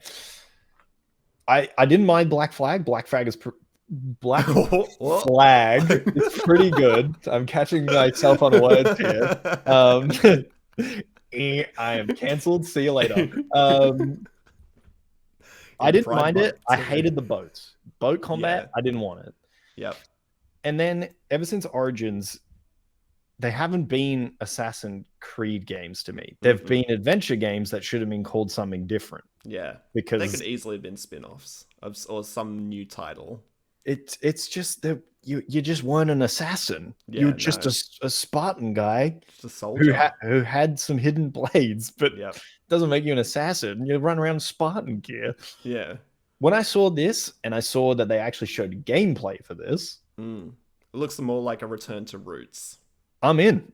Apparently, it's short form, like the old games, not these 150-hour behemoths. Apparently, it's just a short, bite-sized Assassin's Creed game. And you know what I saw in this trailer? All I saw was this guy just doing assassin shit we've seen since 2013. And guess what? I'm in because I'm an assassin again. And that's all I want. So this is kind of, for me, I was excited to just see normal assassin shit. So for me, I was in because I've wanted to get into them because I love stealth games. And I'm like, this is just those old games. You've given us a layup before you do that stupid bullshit live service Assassin's Creed thing. So I think this one honestly might just be one for the fans before they turn on their live service bullshit, because they've got like 4 Assassin's Creed games in production. Dude, this is the 13th Assassin's Creed game. Let's go. Like, that's definitely the model of, like, if it's not broke, don't fix it. It's just like churn and burn, baby. Yeah. Yeah. So I'm kind of good on this. Like I didn't mind this. Yeah, I think if it's a return to series comeback type thing, I'll keep an eye on it. And go from there. What do we think about this next one, Marathon? Bungie's new title. I mean, the coolest trailer by far. And the sound design goes crazy. Yeah. Like, this trailer was awesome. It's, however, an extraction shooter. Yes. Which I'm like maybe I would try it because it's Bungie and Bungie does shooting very well. But I'm getting old. I can't keep up with these kids, man. Like, they're just gonna kick the shit out of me and take my loot, and there's gonna be nothing worse than that feeling. Yeah. That's why I stopped playing games like Apex and Fortnite and shit like that. There's people who are just like, there's no such thing as a casual gamer on that. No, it's just like, there's kids who hop on to fuck up people like my life. They're not there to go like, hey man, let's just hop on, have a couple of games after school, couple of games as after work, whatever. They're like, no, we're here to end some kid's life. We're gonna hop on Discord. We got our TeamSpeak going, and we are taking down everyone in our path. Yep. And we're just gonna be like next level schizo about it too. Yeah, Like, 100%. Yeah, and extraction shooters as well. They're just like a dime a dozen now. It's just like every second game I feel like is an extraction shooter. It definitely looks cool. Like, I think the art design and the art direction is cool, and I don't think totally. I don't think Bungie ever miss on art direction. Nah, but it's gonna take a miracle for them to get me to play this still. Like, if I don't know, man, if they have some PvE mode, I'm all in. But they won't. It's just gonna be PvP, extraction shooter. It looks cool. The art design is cool, but I just don't think I can do it. Yeah. Metal Gear Solid 3 Snake Eater. What do we think about this one? It originally came to PlayStation 2 and 3DS. I saw the 3DS one, I think, when I was in Taiwan. I've got the 3DS. one. Legit. Nice. Yeah. Yeah. So obviously you've played this one. No, Oh. I have not played any Metal Gear game. Oh. It was one that I was Interesting. going to play once my 3DS with a capture card comes from the Okay. UK. I was going to play it. But no, I've never played a Metal Gear game. It's a series I've always wanted to get into because Kojima's brain is just very strange. Actually, that's a lie. I've played Metal Gear 5, so that's a lie. But yeah, it makes sense canonically from what I hear because Snake Eater, even though it's the third game, is technically the first in the timeline. But I'm also a little suspect that it's being made without Kojima, and Kojima's name is just wiped from it. But apparently it's very faithful. And I looked at some of the screenshots, and it does look faithful. And apparently the voice cast is exactly the same, which is probably good. But yeah, I'm a little concerned because apparently this is like a Konami in-house thing, and I don't know if you know this, but Konami's last game they made was some live service soccer bullshit. Yep. That was awful. Pez. I don't think it is. No, it's not Pez. It was like something else. It was like eFootball or some bullshit. If that's off the dome and I got that right, I'm goated. But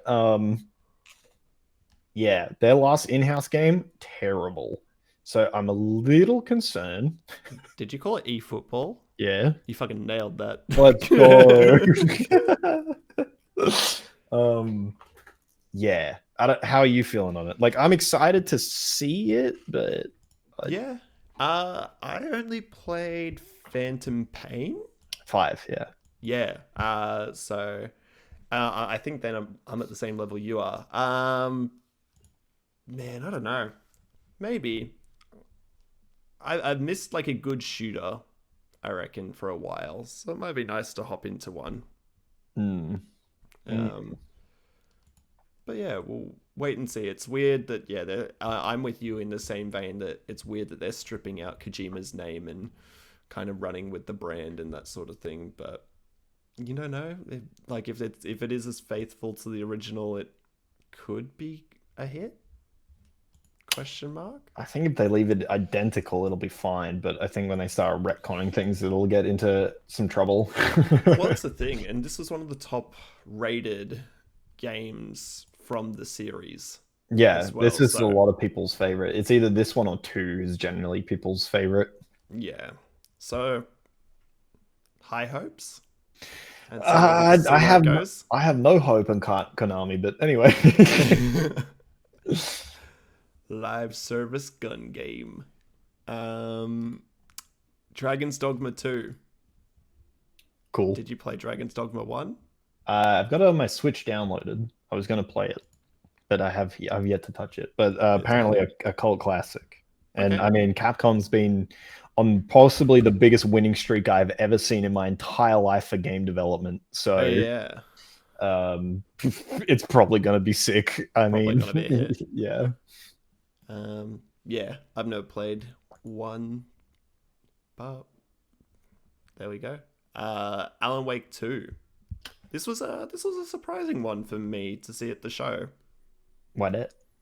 Well, it's by Remedy, isn't it? And that's correct.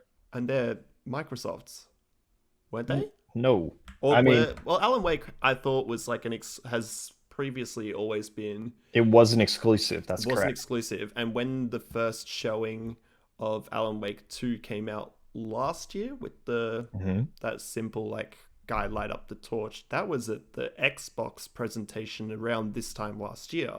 Was it? Yeah. Are you sure that was in Summer Games Fest? Yeah, but that would be this time last year. Yeah, but that's not Xbox. Oh, Summer Games Fest is different to the Xbox Showcase. Yeah. Fair. Well, apparently they have this exclusive. Oh wait, Sony. I think this is console exclusive. Yeah, which is really weird because like Microsoft, had exclusivity to. I think they even owned the Alan from memory. They owned it. They owned it and then they sold it back to Remedy for really cheap. Oh. Yeah. Interesting. Oh, it is saying PS5 and Xbox Series XS. Oh, never mind. There you So go. maybe it's now moved over from Xbox. But also, isn't the publisher on this Epic Games, who is like a big Sony Yeah, friend now? big Sony friend. Yeah. Big Sony friend. Well, I mean, it's exclusive to the Epic launcher. Yeah, so that So would make sense because I think Epic is also one of the partner publishers with PlayStation as of late. yeah, for sure. So that could make sense. Um, So we've got Fair Games. yeah, This sure was a trailer. uh, yeah. This is one of those CGI trailers that we were talking about. I don't know. I get Payday vibes from it. I get PvEVP because, Mm, like, I don't know. When I saw the people like cracking the vault and then they had their squad shooting at them, I'm like, oh god, there's going to be teams trying to rob the same thing. mm, Great. Another yeah. one of these fucking things. I hate PvBP, whatever PBD, GBD, he things, bro. It's just so annoying. Just give me a PvE game. Like, But also, this was the opener. this was the opener because it's Haven Studios. It's like Yeah. this is one of the ones that they acquired.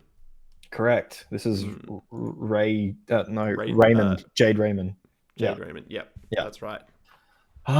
Yeah, it looked like Payday meets a PvEVP game, and I was like, great, another extraction shooter, because that's what it is. I mean, if that's the case, like from the trailer, what I was getting, because it's just like they were shooting at the people who look like something, and then the crew that rocked up in the monkey masks, which just looked like another team to me.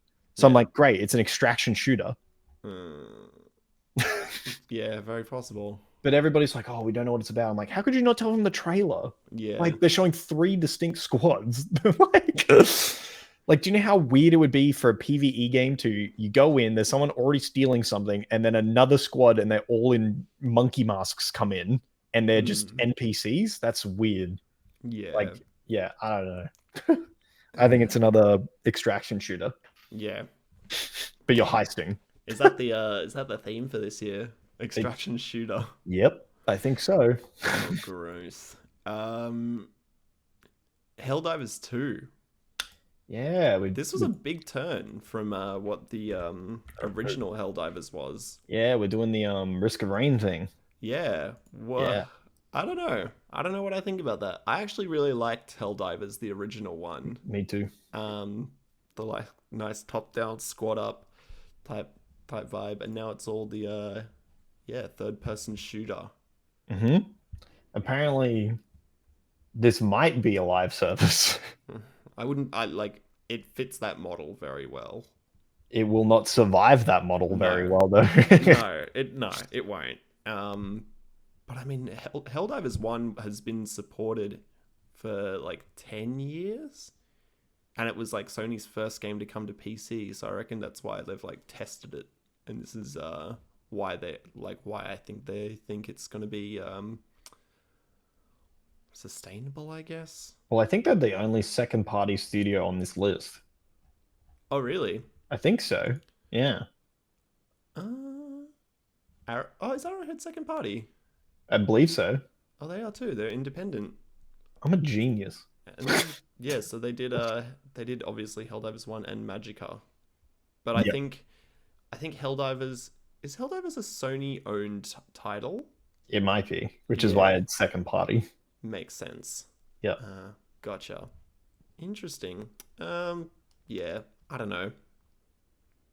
We'll see how that one goes. I think it's going to turn into a live service game. Yeah. I think for the rest of this list, there's only like 2 others, and it's the next 2. Yeah. Oh, no, how dare you? 3, the last 3. No, wait, you're trolling. Last 4. Hold on, I'll move it. Yeah, okay. The first one on this list that we'll talk through, Ghost Runner 2. Did you play Ghost Runner 1? I played it. I got it when it was on PS Plus 1 month. I loved it. It was one of my favorite games that year, and I did speed running of the first level. Yeah. Ah, awesome. Yeah. I, That's a good game. I pogged out of my gourd when I saw this trailer. I was like, "You're kidding!" And only on a 2-year turnaround, which is Yeah, that's like, quick. which is crazy. But I guess like if you already have the fundamental mechanics and you're just adding extra ones in and you're just building on, technically it Yep. doesn't need to be that much longer in game dev, right? So No, that's very true. yeah, I was very excited to see this. I am keen on that. Very cool. Um, Phantom Blade. Now this is an interesting one. Man, for the kids who are still awake, go to sleep.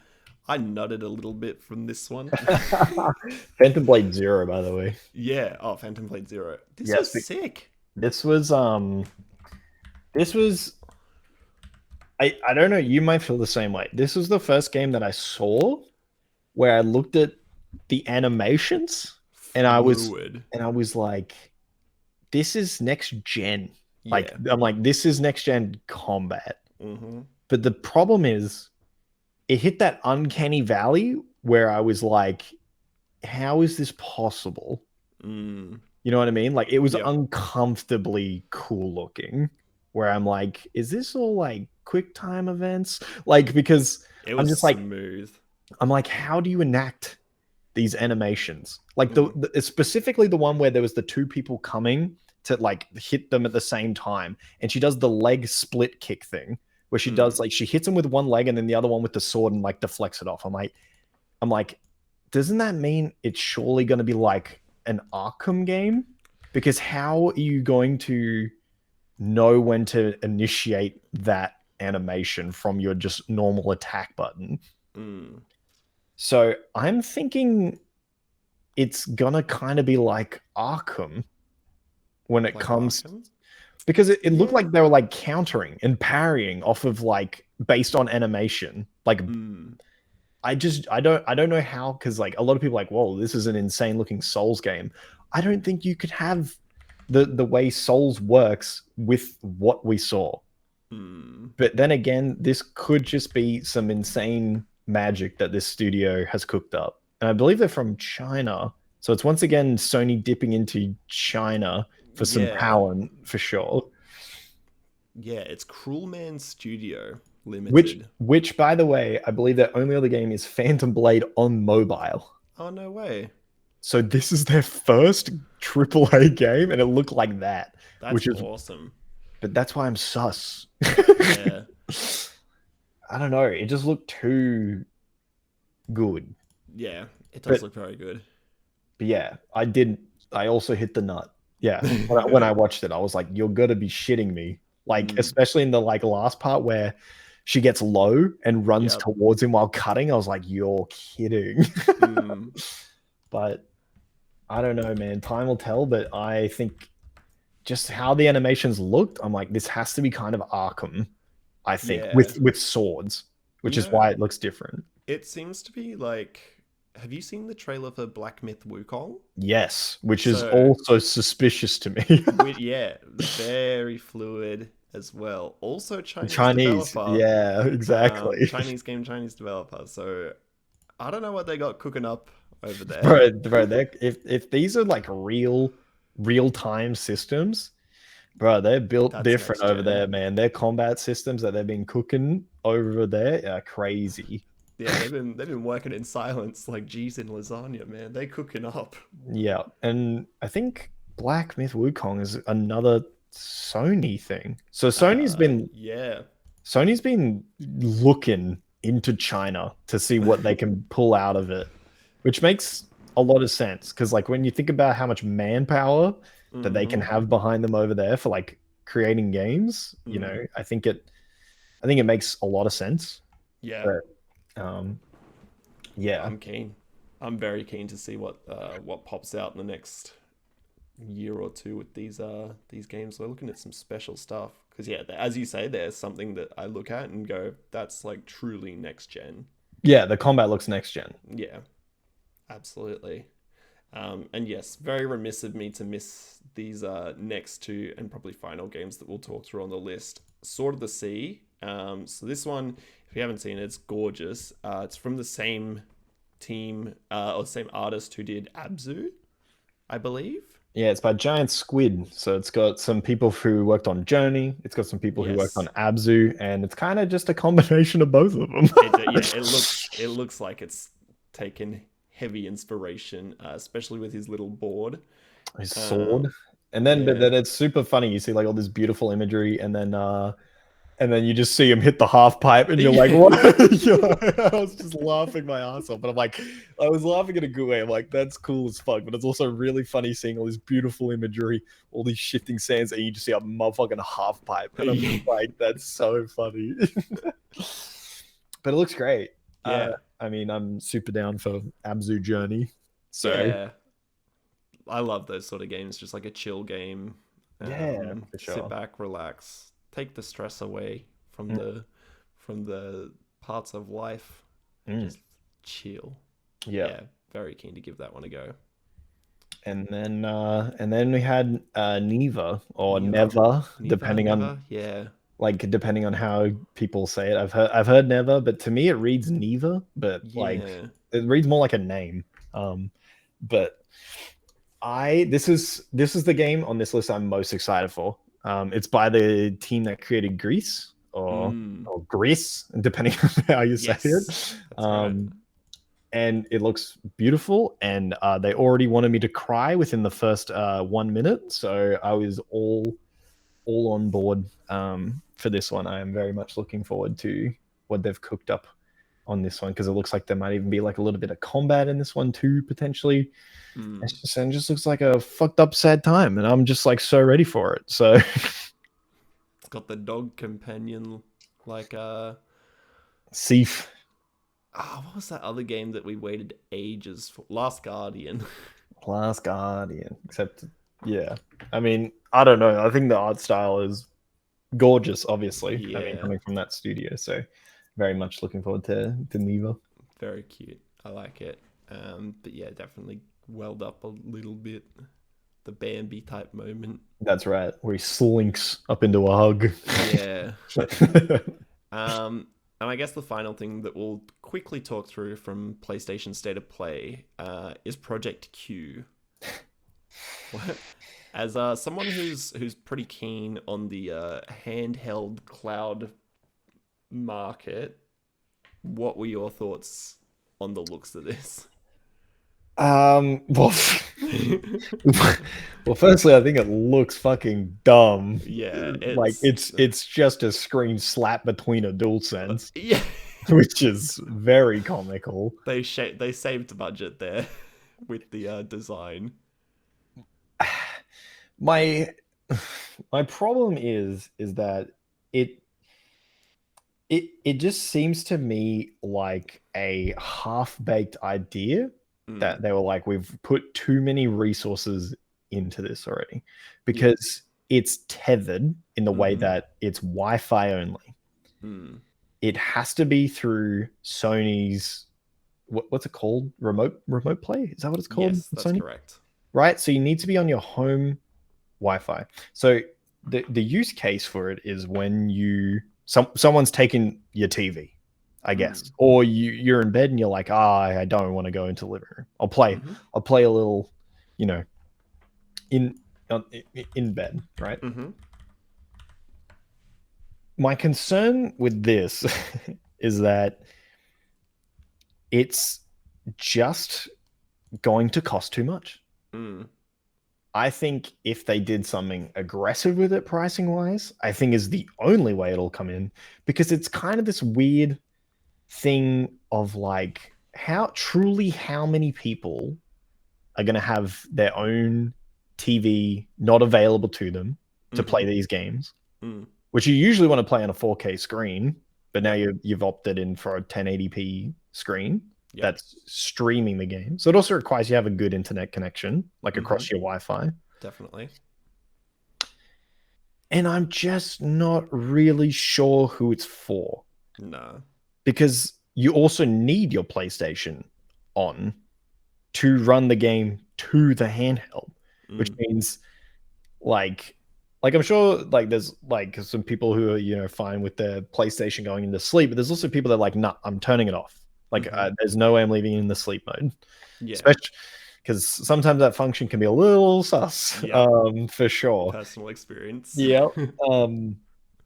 So I'm just like it can't be aimed towards them getting really back into the handheld market because it's such a half-ass attempt. There's no hardware in it. It's literally a screen slapped between the controller, so you can't take it anywhere. That's the thing, and it's so confusing because you've got other high-end tablets like Logitech's one as well, which It's not can high download end.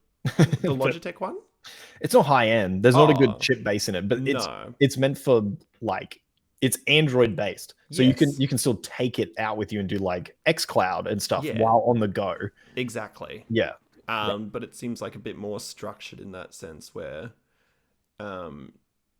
like it's still why like it can do more than what this will have the capability of doing. So if I had the choice of it, I would most likely pick the Logitech over that.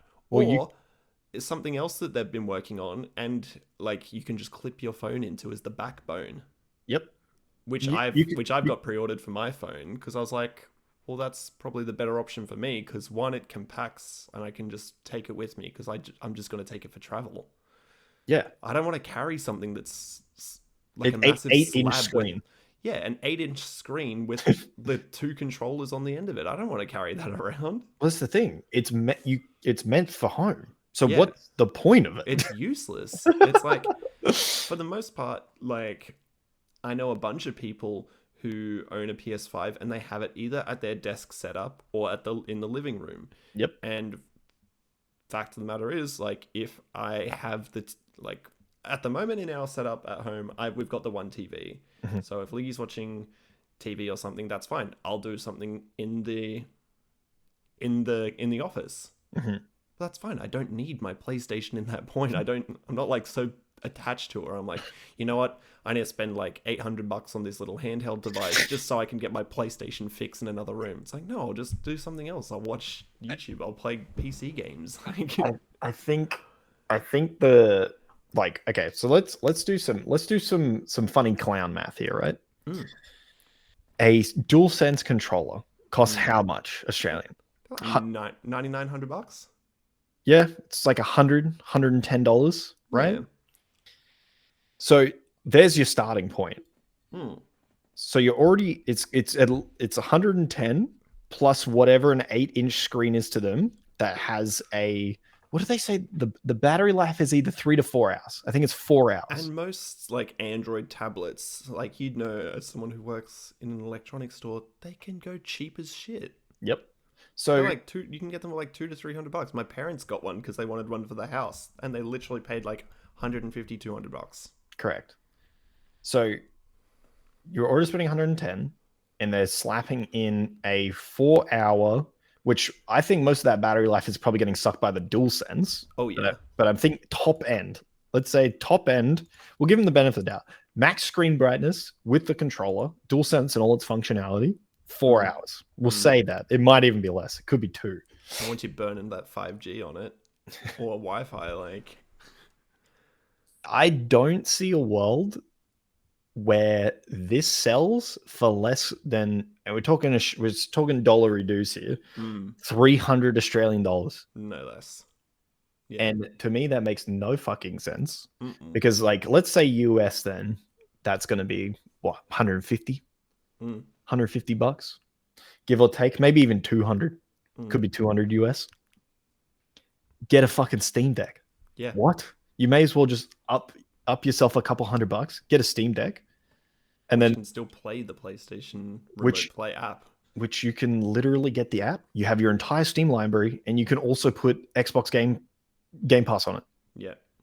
How I just cannot fathom what this is for. Yeah, it's like they saw the hype of cloud-based devices and how well the Steam Deck has done, and then people have been kind of asking for a spiritual successor to the PS Vita, and they're just like, okay, let's just try and get something out quick. Because that's totally what it looks like. It's just like they put no R&D into it. They're just like, just get it out. It's like, Yep. Yeah, I don't know. I'm feeling a strong 2 on this one. like even the design of the backbone, even if they made that like a single device, take out the need to put your phone in, just have a regular device that size for more portable usage. That's fine. I don't mind that. But that's what I mean. It's not for leaving the house. Yeah, I know. It's like it's weird. And not the big thing that I thought they'd show at their state of play. Let's just put it that way. Strange. But in the same vein of gaming tech, I think we'll briefly touch on this one. Apple had their I/O conference the other day, and they announced as part of that a mixed reality headset. Now these go for I think $3,500 in the United States, and they've rounded it up to a nice crisp $5,000 here in Australia. So how generous. Yeah, pretty. That's on the high end, especially when it comes to like VR, AR headsets. Yeah, it's on the high end for sure. Yeah, obviously because you've slapped the Apple logo on it, but $5,000. There's games on it, but none of them are AR or VR at this stage, which I thought was kind of weird. And as part of their whole presentation, they brought out Hideo Kojima to say, Apple, good for gaming. Mac computers, very, very strong. Very nice. He likes the Stranding pipeline. for Mac. Yeah. He likes the pipeline. Like he's just doing side quests at the moment. I saw him doing like a meeting or something with Raka Raka. He's just catching up with random Hollywood celebrities as well. Like this is what a dude with free time has. Instead of picking up hobbies like golf or whatever, he just like chucks himself on random Skype meetings and video conferences and Apple mixed reality headsets and gaming. Like, we love that for him. Yeah, it's interesting. Well, here's the thing too with this headset. It's definitely more AR. Yes, it's not VR, but then it kind of is in a weird way because the way they showed like the person on the plane watching the movie. Yep. And then like there's the people around, there's the people around them, and she said, "Fuck it, I'm gonna turn this dial," and then it just puts this fake, like immersion, like background in, which is kind of like VR because you can no longer see the out environment, like you're completely sucked in. So it's weird in the sense that it's definitely AR, but there's also a tiny element of VR. But also when it comes to AR and VR games, nothing will be compatible because it's finger tracking. Correct. No controllers. So any AR game or VR game that already exists is not going to work. Yeah. At all. It's crazy. But I don't know if this is for gaming. I don't think so. It's more like from the things that they showed, like there was the person doing like tasks and work and that sort of thing. Yeah. A lot of tasks, a lot of work, a lot of watching films on a 2-hour battery life, which seems kind of strange because most films are longer than 2 hours. But anyway. And then there was the person playing NBA 2K Mobile Edition.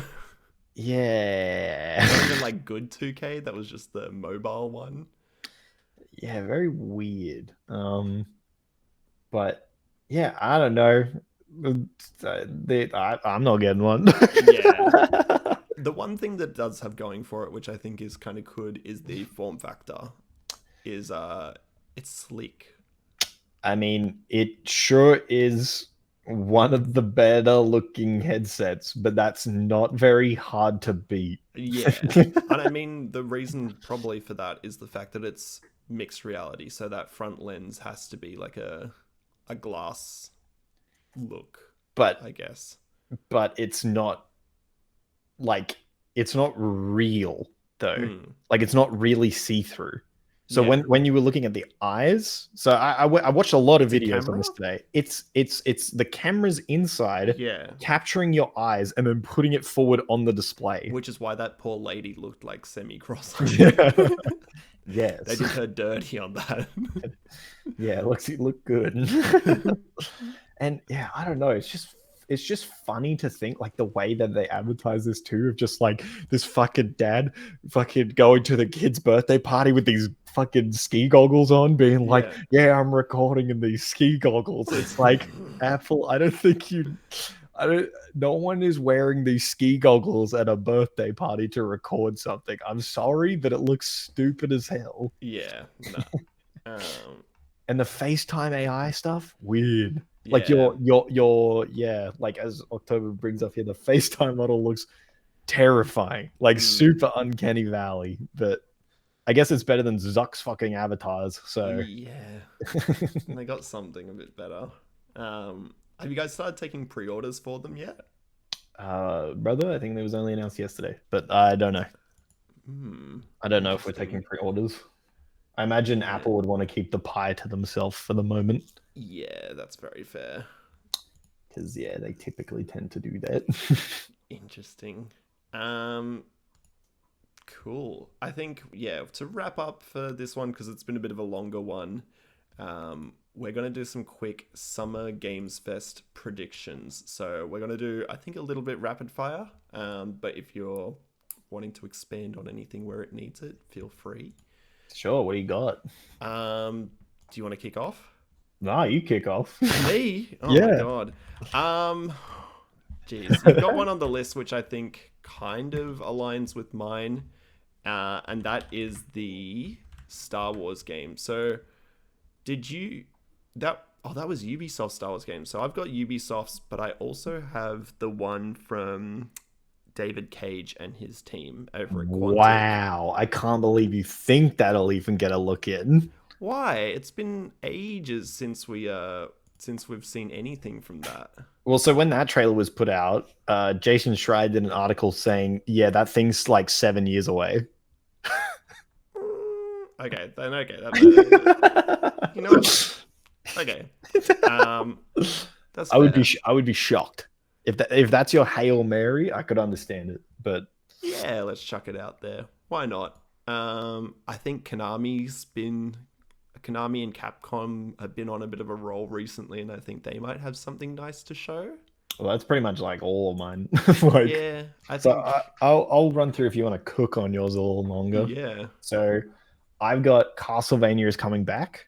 Okay. I don't know in what form. I don't know if it's going to be in like a new 3D game. I don't know if it's going to be a new 2D game. I think Castlevania in some capacity comes back into gaming because it's been, I think the last one was Lord of the Shadows, which would have been fucking Xbox 360 era. It's a long time ago. I think we get some Silent Hill 2 gameplay or one of the Silent Hill project gameplay. Yeah. I wouldn't be surprised to see or at least an in-footage, in-engine trailer from Bloober Team for Silent Hill. I think we'll see Liza P, which is that Souls-like game that's set in like Pinocchio era, but it's like dark gothic. I think we'll see more gameplay for that. I think we see Ubisoft Star Wars game trailer, because if you remember, and I think this is why, they were going to be at E3. Yes. And having a presentation. So I think Keeley has gone up to them and been like, hey, do you want to run through all your stuff on our show? And they've gone, okay. So I think we'll see Ubisoft Star Wars game in here. And then the Coward's response to that too is they may also finally show gameplay of that Avatar open world game. Because that's actually been shown before. Too. Elden Ring DLC trailer. I think we will see some. Yeah, I've seen Miyazaki is generally really good. He mostly, anytime he shows a trailer for something, there's usually typically gameplay in it. So I think we'll see some gameplay from that. New Valve game. There's been a Valve game that's been worked on for a long time now. that this was like another kind of Hail Mary, but I think we'll see it. Um, it's apparently pretty close. So I think we might see it there. That'd be pretty big if Keeley got it, and I assume Mm. Keeley will get it. Um, that's a Hail Mary, and then my final one, which is my true Hail Mary, is going to be the next Resident Evil remake, whether that be Code Veronica, whether that be 6 or 5 rather, whether they try and do 5 again and change it. I think it's more likely to be something like Code Veronica um, instead. But I think my Hail Mary is going to be that we see what Capcom's cooking for the next remake. Because How long ago was it since the last remake? no, Resident 3? Evil 4 this year, brother. Oh, fuck, there was 4. Yeah, Holy shit, that's right. and that was not that long ago. Yeah. That was like what? That was Feb? March, I think, March? maybe. Damn. Okay. But I imagine if I see that as a Hail Mary, it's just going to be a JPEG. It'll just be like a JPEG of Capcom. There'll be a bunch of Japanese people clapping on stage and then bowing a lot, and then them going, and then they'll show a bunch of shirts that have like Resident Evil 0 or like Code Veronica on the shirt. And they'll be like, oh, please look forward to our remake of Code Veronica. And then they'll clap a little more, and then they'll bow, and then they'll leave. That's the one thing I actually like about Summer Games Fest, even though I know we praise Microsoft and Xbox for this in their last presentations, but they show some things that are coming out a little bit further in the future rather than the next 6 to 12 months. Well, apparently, which I think is fun.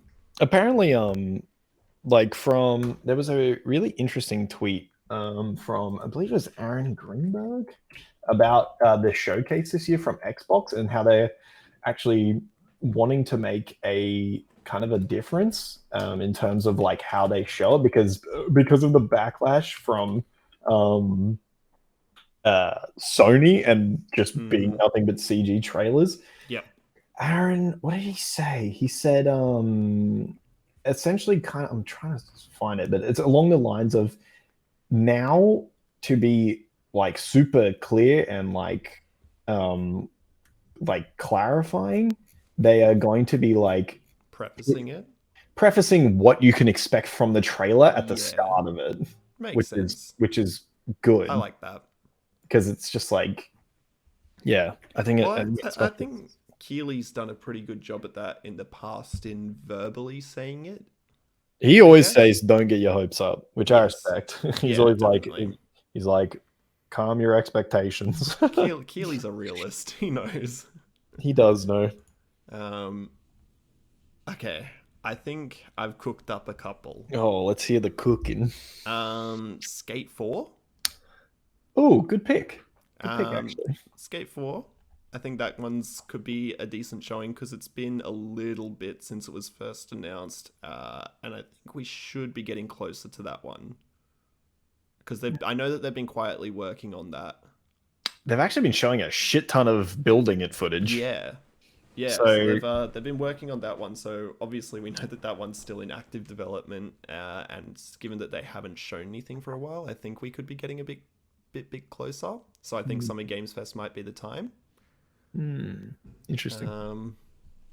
The other thing that I had was, I don't know if this is if this is a bit of a far cry, but maybe The Last of Us multiplayer. There's an interesting story on that one, which I'm sure you know of. No. Oh. So, you know how Bungie is owned by Sony? Yep. They're working on it? No. So apparently what happened is old Bungo went over to have a look at the game, and they were like, yo, this shit does not have legs to be a live service. Oh. And Sony was like, you're delaying it. Like, they were just like, they're like, nope, you need more time in the oven. They're like, you do not have the tail here to like get this to do what you want to do, because which is kind of insane that Bungie, who just got acquired, had the power to walk in, go, this shit naughty doesn't dog. have the legs, based on, like, okay, look, Bungie's been doing live service for a long time, right? Like 9 years. Yep. It's been on one game. It's there are one, like, look, I think it's insane that Bungie can walk in on a one-trick pony and go, this shit crazy. does not have legs. Which they're probably right, because also, I don't know if you know this, Last of Us is not a game I want to be a live service. No. So, yeah. Well, it's their multiplayer game, to be fair. That's right, but they want it to be a live service. Yeah. Because what was that disgusting breakdown that Sony put out in their thing? It is 60% of the budget right now is for live service games, 40% is single player. That's crazy. Let's see. Do we invest all this money in things that have not made us, or do we invest like only 40% in the things that literally are the reason we are dominating in such an insane fashion? Yeah. I think Sony are eating too much of their own pie. Yeah. Why would you make what do they say? They have like 20 live service games in development? It's fucking crazy. Yeah. Bro, how much cannibalism do you want? Like, I'm of the belief if you play a live service game, you probably play one. You have time for one. Because one, you're gonna sink time into it, and if you're super dedicated, maybe even money.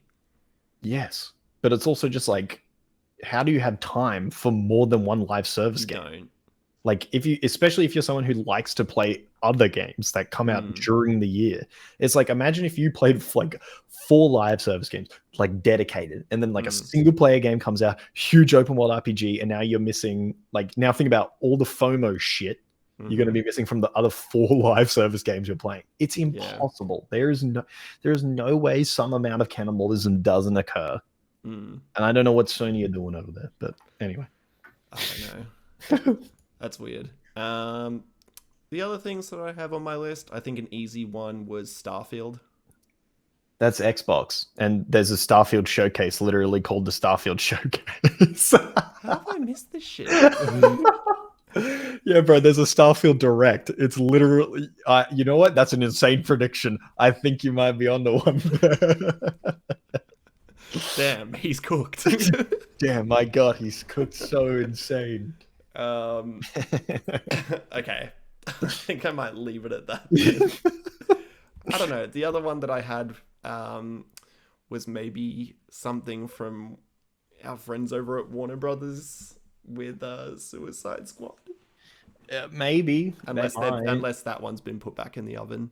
I mean, they put it back in the oven. Yeah. They did the JPEG. And they were like, it's not ready. It's going back in.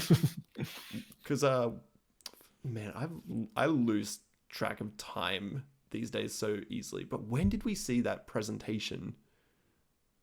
Like the PlayStation Direct. Like 2 months ago, 3 months ago, maybe. Was it really that recent? Yeah. I know. It was far out. Okay. Yeah, it was. And damn. then, okay, and yeah, like, it's not soon enough. Nope. It's been pushed to Feb. Yeah, no, they're not. It's too soon. Nah, not in the, like, I don't know. That's a game I think you start re-advertising in December or January even. Yeah. Okay, that's all I had. He's cooked. He cooked so heavily on this one. I steamed a little bit. Oh, good. But yeah, I think we might watch a couple of those ones when they come out. Just do the trailer watch party instead of the full Keeley recap and whatever other shenanigans he has involved in it. Yeah. Probably not the full thing, but I think that's it. I think that about wraps us up for the Game Lounge podcast for June. Obviously, we spoke through a lot to digest there, a lot to take in. Little 2 hour boy. Yeah, I know, hefty. So if you're with us till the very end, thank you so much to the people on Eenaa's stream as well. Thank you for tuning in. Yes, thank you for hanging out, Chad. And yeah, we'll be back with you very, very soon with some recaps etc. from Summer Games Fest. Of course, keep it right here to Eenaa's Twitch channel, the XhiaGaming YouTube channel. You'll see everything right here. That's right. Before we go, Eenaa, any closing statements? What are you, in terms of? I want you to give like a, because we're pretty much going to be going directly into the Xbox like showcase as well. What's your one Hail Mary for that? What do you Xbox? Yeah, give us your one that you expect to see. I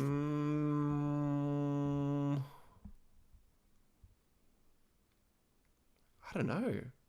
I don't think. I'm throwing mine. Gears 6. Gears? Actually, that's a good one. I think it's time. That's a good one. Well, obviously, I gave my dumb Starfield answer before, so I can't lean on that one again. You know what? I think more. I don't know if it's maybe more or whatever, but maybe Forza.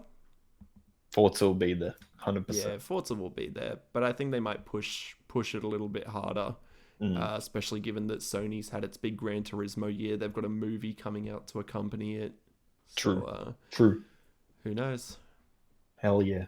That's my closing statement. Gear 6. We love it.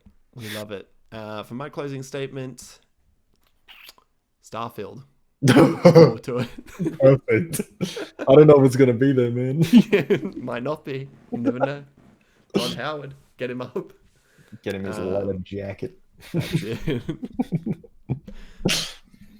His wardrobe is exclusively leather jackets and leather jacket accessories. That's right. It's like the Steve Jobs thing. Where he's got one outfit. It's just the same every time. He just hops in his leather jacket. My favorite. Well, thank you so much for watching, listening, tuning in, wherever you are. We will speak to you and see you all again very, very soon. Until next time, I'll see you later. See you later. Bye. Bye-bye.